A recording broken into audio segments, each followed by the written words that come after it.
Dr. Tyler Adams walked into the OR like a man who had never been wrong.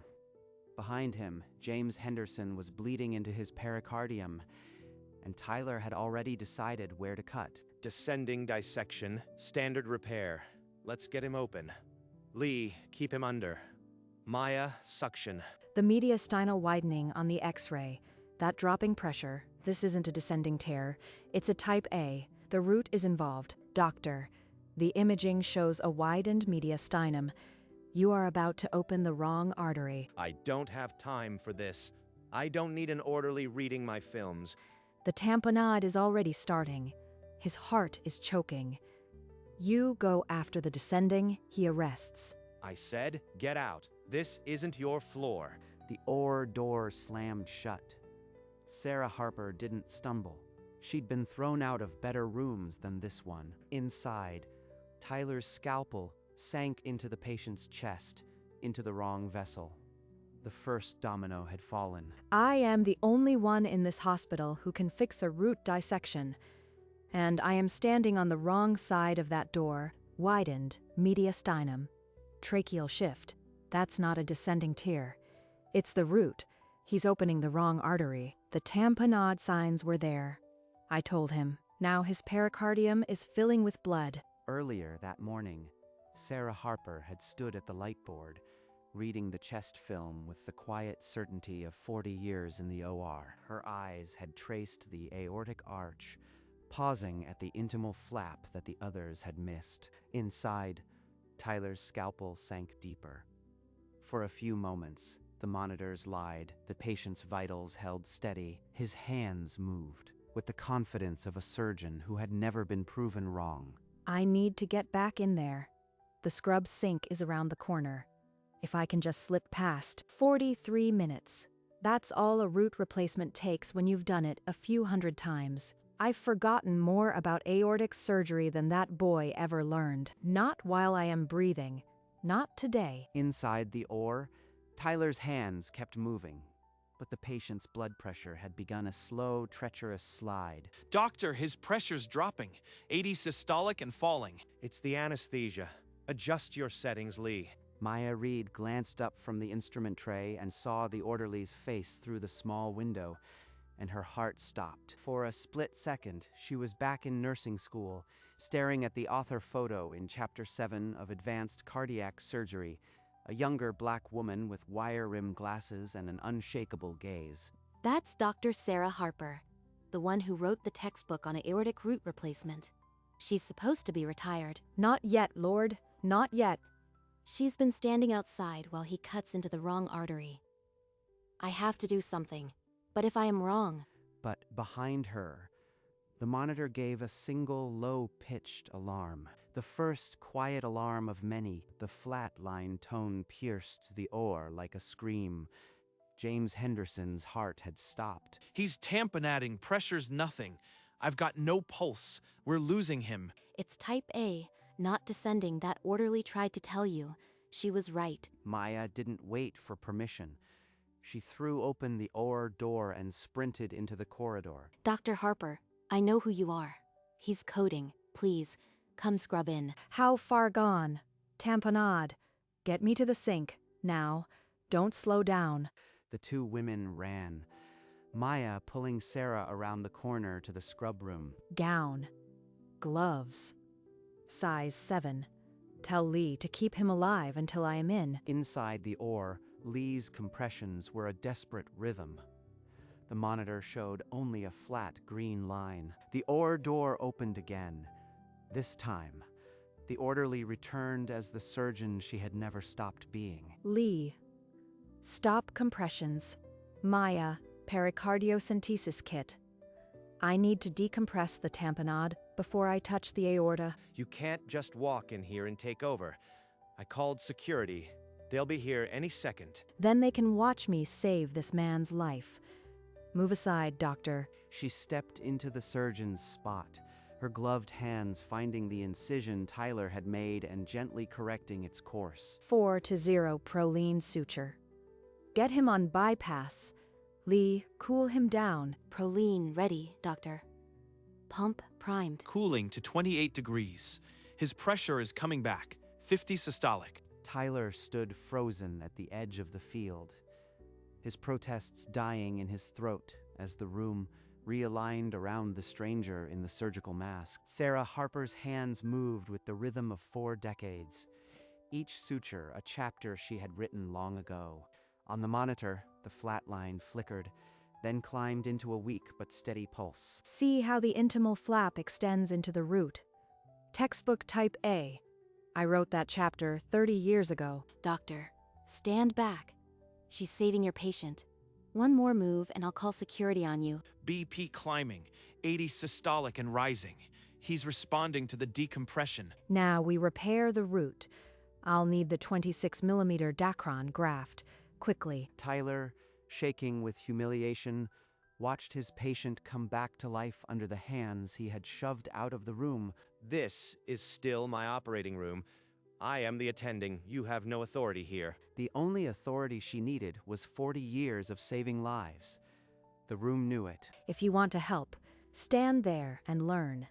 Otherwise, get out of my light. Pressure holding steady at 90/60.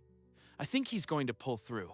And for the first time, Dr. Tyler Adams had no reply, because the truth was standing right in front of him. Dr. Collins, there's an orderly in my OR, claiming to be a surgeon. She's dangerous. I need security now. Your incision was 2 centimeters too low, Tyler. That's why he tamponated. Lee and Maya exchanged a glance that said everything: disbelief, relief, and a growing awe. On my way, Dr. Adams. Do not let that woman leave the room. In her office, 2 floors up, Elaine Collins pulled her white coat on mid-stride. Back in the OR, Sarah tied the final suture on the aortic graft with a double throw knot. Pressure's 110/70. Sinus rhythm, Dr. Harper. The heart's beating strong. He still doesn't get it. She's the one who invented that graft technique. The OR door swung open. Every head turned. Dr. Elaine Collins stood in the doorway, her gaze sweeping the scene and stopping on the surgeon at the table. What in God's name is going on in here? I got a call that an orderly had taken over the OR. She marched toward the table, but then stopped cold.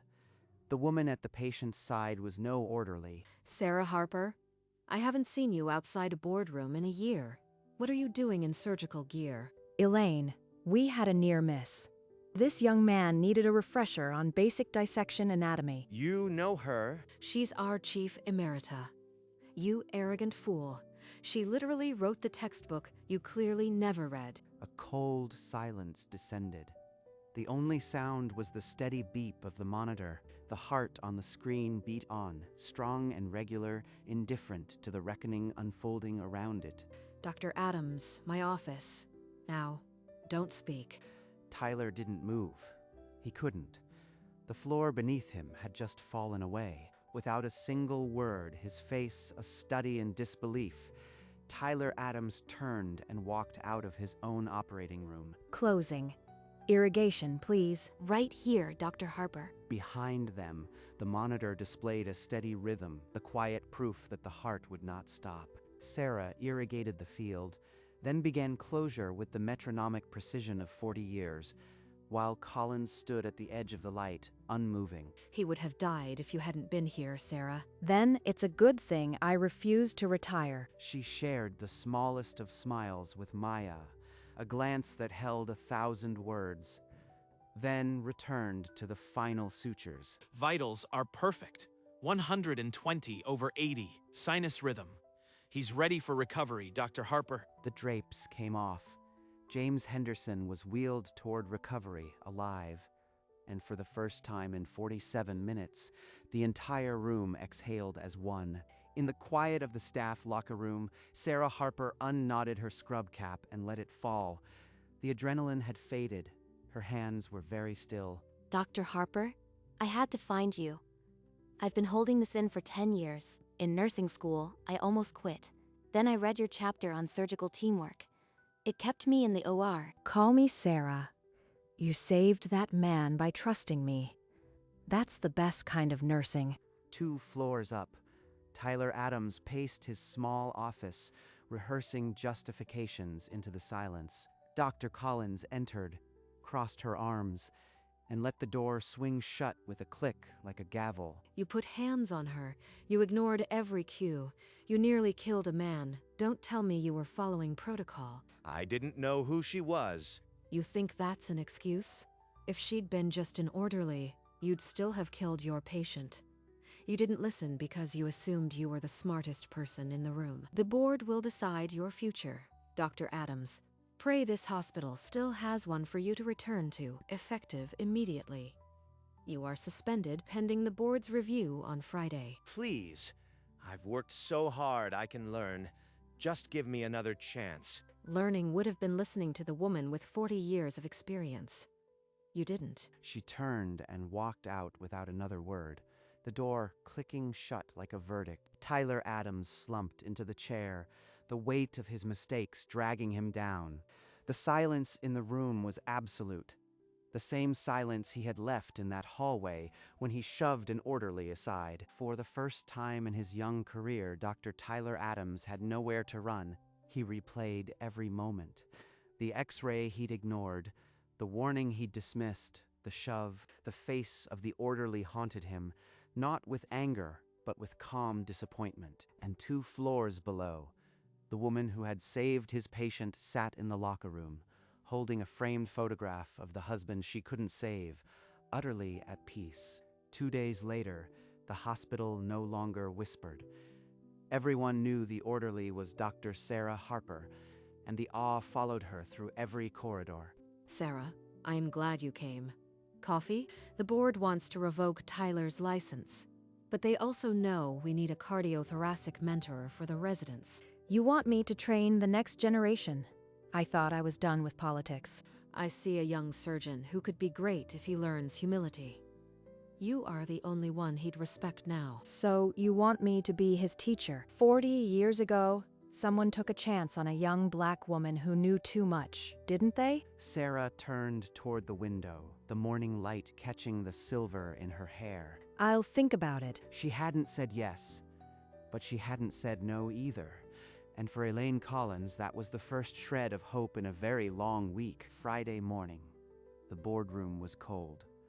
Tyler Adams sat at the end of a long table, facing 3 stern faces. The board chairman spoke without emotion. This panel was inclined to revoke Dr. Adams' license. Then Sarah Harper rose from the back row and asked to address the panel. I was the one he shoved, but I also watched him freeze. That fear can become precision with the right guidance. I am willing to teach him if he's willing to be taught, completely, without ego. The chairman handed Tyler a typed page. It read, "Your license is suspended for 6 months, after which you must complete a year of mentorship under Dr. Sarah Harper." Refusal means permanent revocation. Tyler's hands shook as he read. The sentence was both humiliation and a lifeline. I accept. Just like that, the orderly he had shoved out of the OR became his only path back. The room exhaled. His career now hung by a single thread, the thread she had just given him. The boardroom emptied slowly. Tyler Adams stayed in his chair long after the others had gone, staring at the signed paper. Then he rose and walked out, his footsteps echoing down the empty corridor. Around the corner, Sarah Harper was putting on her coat. He caught up to her, his voice raw. Dr. Harper, I should have listened. Thank you for speaking up for me. She didn't turn around immediately. When she did, her eyes were calm and unreadable. I didn't do it for you. I did it because you might actually save someone once you learn the difference between confidence and arrogance. Tyler absorbed the words like a blow, then nodded. I'll be there Wednesday. Sarah gave a single nod and walked on, her heels clicking on the linoleum. And just like that, the former orderly became the mentor of the surgeon who had thrown her out. 1 week later, in a small conference room, Sarah Harper stood before a whiteboard with a detailed diagram of the aortic root. She pointed to the intimal flap on the diagram, then turned to face the group. Dr. Adams, What was the first error in your approach that night? I didn't listen to the vital signs, and I didn't listen to you. A few residents shifted. They had never seen Tyler admit he was wrong. Exactly. Pride kills patience. Now let's go through it correctly, step by step. For 20 minutes, she walked them through the root replacement she had performed 400 times. Tyler wrote down every word. He didn't look up once. The once arrogant surgeon absorbed every syllable. When the session ended, the residents filed out quietly. Tyler remained, his notebook full. It was the beginning of a long road back. But for the first time, Tyler Adams was ready to walk it. That evening, Tyler found Sarah alone in the break room, a worn photograph in her hands. Dr. Harper, that's your husband? He died here. Cancer. I couldn't save him, so I took an orderly job. I needed to be with the patients, not above them. Tyler looked at the smiling man in the photo, the love between them still alive in the image. My father died because a surgeon ignored a nurse's warning. I swore I'd never be that doctor. I became him anyway. The silence that followed was different from the ones before. This one listened. You still have time not to be him, Tyler. She slid the photo back into her pocket and stood, her presence still filling the room. Wednesday, same time. Don't be late. He watched her go, a small weight shifting in his chest, the first honest crack in his armor beginning to mend. 3 weeks later, a letter arrived at the nurse's station for Sarah Harper. She opened it alone in the locker room. Inside was a handwritten card with pressed flowers. It read, "To the woman who gave us back our husband and father. You will never be just an orderly to us." The handwriting trembled slightly, the words carrying the weight of a family's relief. James Henderson went home with a strong heart. That's the only diploma I'll ever need. She rose, walked to her locker, and pulled out her late husband's old King James Bible. Tucked among the pages was the photograph she had shown Tyler. She slid the card beside it. Her fingers rested on the image of her husband for a long moment. Then she closed the Bible. I came here to be an orderly. Turns out I was still a surgeon after all, a different kind. She closed the locker, patted it once, and walked out into the morning sun of the hospital lobby. The world had tried to make her invisible.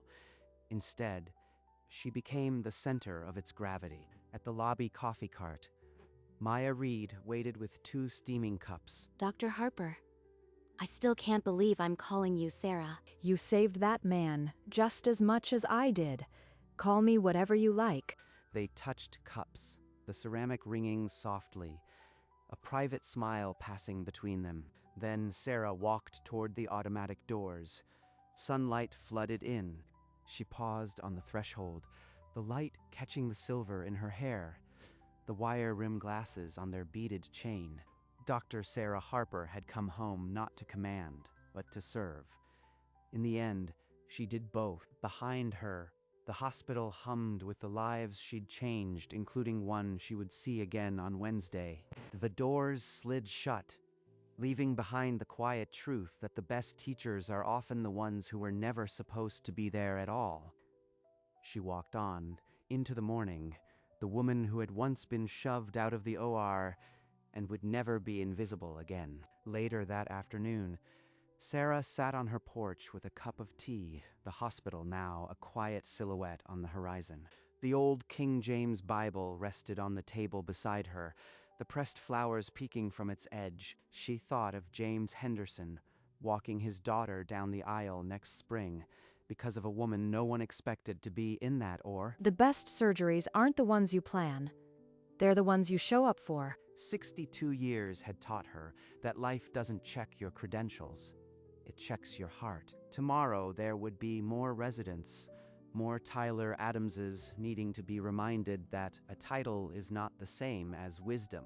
But for now, she let the afternoons soak into her bones, grateful for the quiet. Her husband had planted those roses. She still talked to them sometimes. The world could go on believing she was just an orderly. It needed that illusion to remember that greatness doesn't always wear a name tag. Inside, the framed photograph of her husband smiled from the mantel. And outside, the roses bloomed.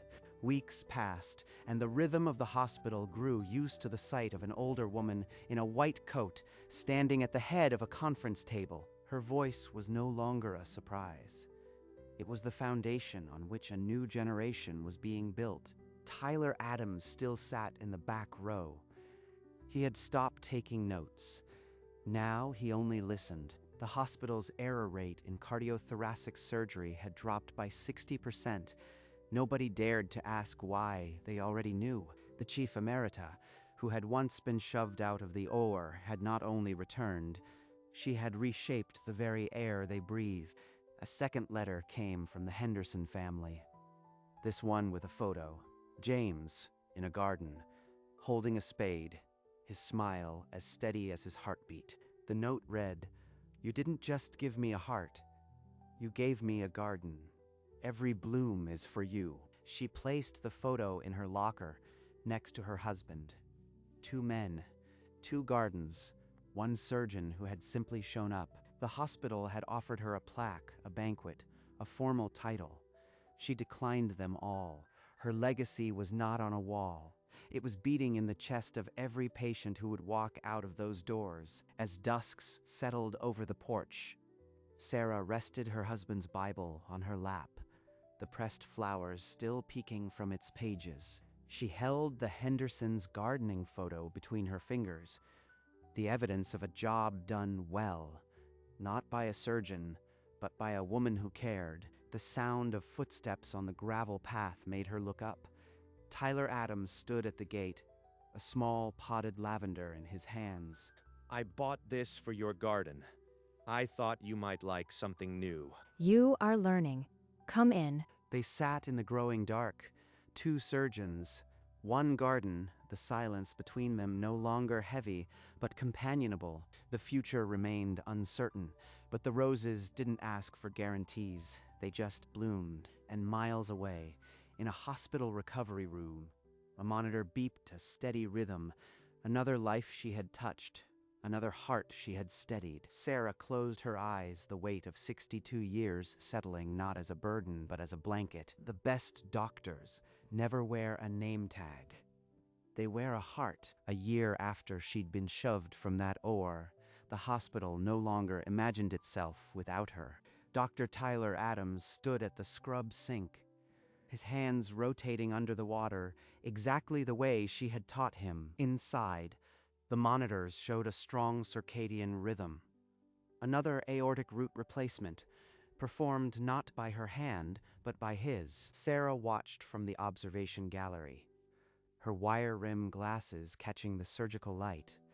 She did not speak.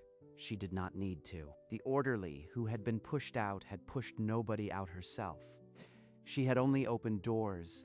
Later, alone on her porch, she looked at the lavender Tyler had planted, now spreading into a fragrant patch beside the roses. We did good today, Marcus. The garden is full. The sun set over the hospital she had once served in secret. The windows glowed gold, each one a life she had touched. The heart doesn't beat for applause. It beats because that is what it was made to do. And across the city, 1,000 hearts beat steady, because one woman refused to stay invisible.